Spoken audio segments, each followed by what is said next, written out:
غزہ میں جنگ بندی کے امکانات روشن، حماس نے ٹرمپ کی پیشکش کا مثبت جواب دے دیا۔ امریکی صدر آئندہ ہفتے غزہ امن معاہدے کے لیے پر امید، حماس کے مذاکرات کے بیان کا خیر مقدم، کہا غزہ سے متعلق بہت کچھ کرنا ہے، وہاں بہت سی امداد بھیج رہے ہیں۔ ایران کا جوہری پروگرام مکمل ختم کر دیا لیکن ایران اسے دوبارہ شروع کر سکتا ہے۔ حماس نے غزہ جنگ بندی تجویز پر جواب ثالثوں کے حوالے کر دیا۔ فلسطینی عہدیدار کا کہنا ہے کہ حماس کا رد عمل مثبت ہے۔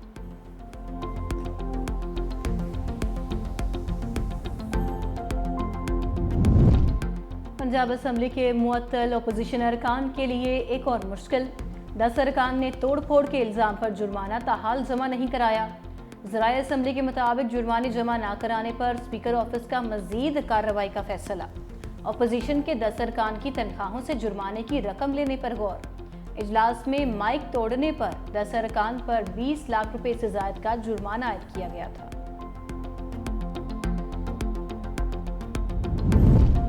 سندھ حکومت کا مزدور دوستی کا ثبوت، کم از کم اجرت بڑھا کر 40,000 روپے کر دی۔ نیم ہنرمند کی کم از کم بہانہ اجرت 41,280 روپے مقرر۔ ہنرمند مزدور کی کم از کم اجرت 48,910 روپے۔ اعلیٰ ہنرمند مزدور کو ماہانہ کم از کم 50,868 روپے ملیں گے۔ خواتین کو مردوں کے برابر اجرت دی جائے گی۔ اطلاق 1 جولائی سے ہوگا۔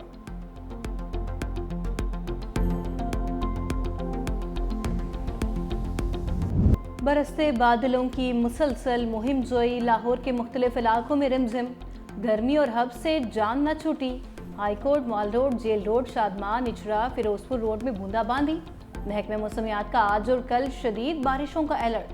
پنجاب، خیبر پختونخوا، کشمیر اور گلگت بلتستان میں موسلادھار بارشوں کی پیشگوئی۔ پنجاب اور بلوچستان کے کچھ حصوں میں سیلابی صورتحال کا خدشہ۔ نوشہرہ اور پشاور کے نشیبی علاقوں میں اربن فلڈنگ کا الرٹ۔ گلیشیئرز پگھلنے سے گلگت بلتستان اور خیبر پختونخوا میں سیلاب کا خدشہ۔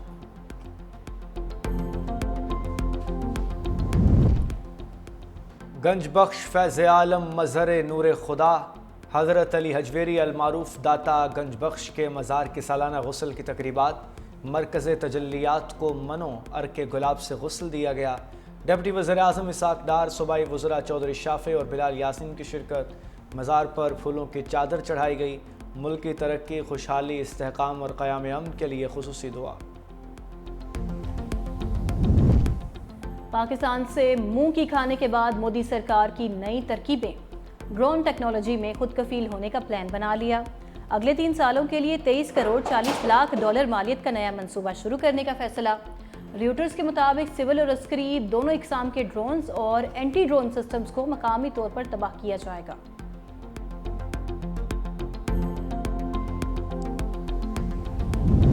ایشین جونیئر اسکواش چیمپئن شپ میں پاکستان نے بھارت کو شکست دے دی۔ کوریا میں کھیلی گئی چیمپئن شپ میں قومی انڈر 13 اور انڈر 15 کھلاڑیوں نے فائنلز میں کامیابی لی۔ پاکستانی کھلاڑیوں نے مجموعی طور پر 7 میڈلز جیتے۔